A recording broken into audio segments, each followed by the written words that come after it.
Hey, check it out. We got some not so good breaking news.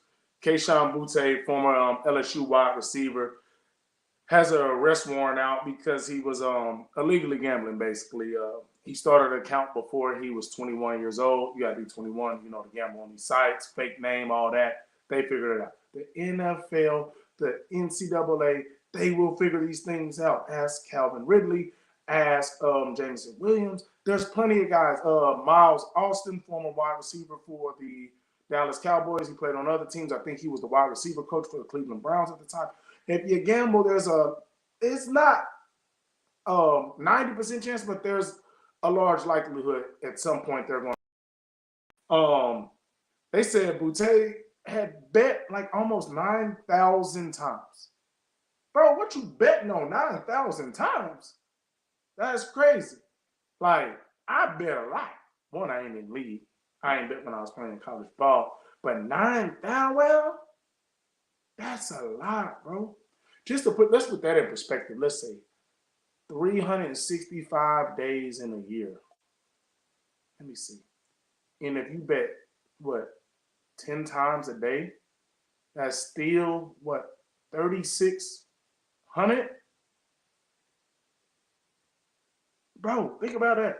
That's if you betting every day 10 times. That's still only 36. Golly. But anyway, he bet 6 times on LSU. That's a no-no. You definitely can't bet on your own team. You can't bet on your own team. And then he bet 17 times on NCAA games in general. You definitely don't want to bet on your own sport either because they're going to think you're getting insider information from your friends, coaches, or just things the regular average person wouldn't come across. I don't think he's going to get, any real time, turn himself in, probably get a slap on the wrist, fine, maybe community service.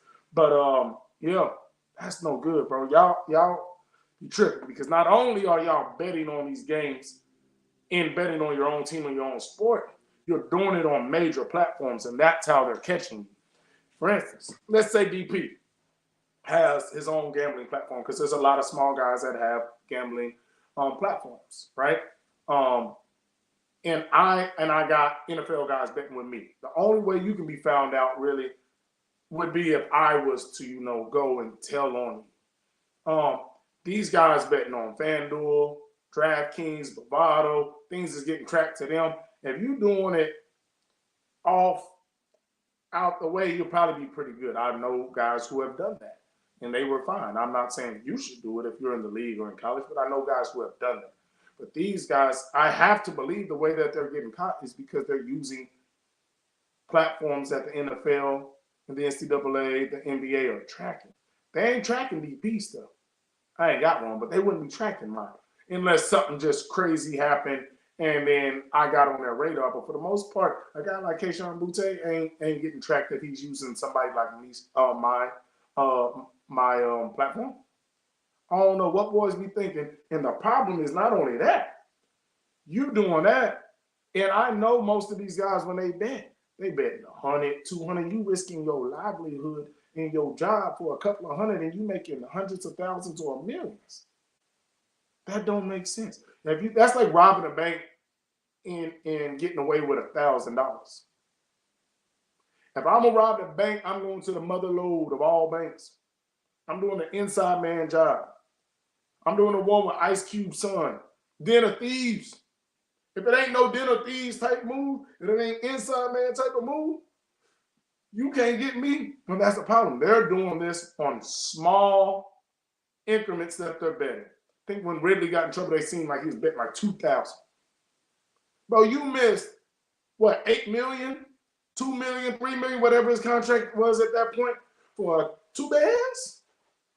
You got to tell me you got some inside info. You about to put a bag on it. You trying to cash out. Ain't no way you supposed to be betting a couple of $1,000s when you making hundreds of thousands of dollars or millions of dollars. So y'all guys got to get smarter, bro. And y'all know guys are getting found out. Why are you still doing it? And he was doing this in 2022 through 23 when he was at LSU. So it's not current, but things had already transpired with plenty of other athletes to know you ain't just getting away with it. So we'll see what comes away with this. If anything big comes, we'll be back on here. If not, I think he's gonna get a slap on the wrist. Now that's from the law. I don't know what's gonna go on with the Patriots and the NFL stuff because of him getting arrested. I know they might not go back to the gambling per se, but it could be, well, you got arrested from something you did in the past, and that's not a good look for us. Plus, he was like a 6th-round pick, so it ain't like you got Jamar Chase, and we gonna be like, hey, bro, just don't do it again. You somebody that's expendable, and I don't think he got too busy on the Patriots this year because the Patriots ain't get busy, and nobody got busy, so he couldn't have done much. And Gerard Mayo's a new head coach, so he might be trying to make an example. So hopefully don't nothing too much happen because he ain't do nothing that's hurting nobody. He just was trying to make a little bit of money. So hopefully we get feedback on what's happening here in the next couple of days, couple of hours, who knows. But yeah, man, y'all can't be betting on these games, betting on your own sport, betting on your own team, and then doing it on major websites and then wondering how they figured you out, man.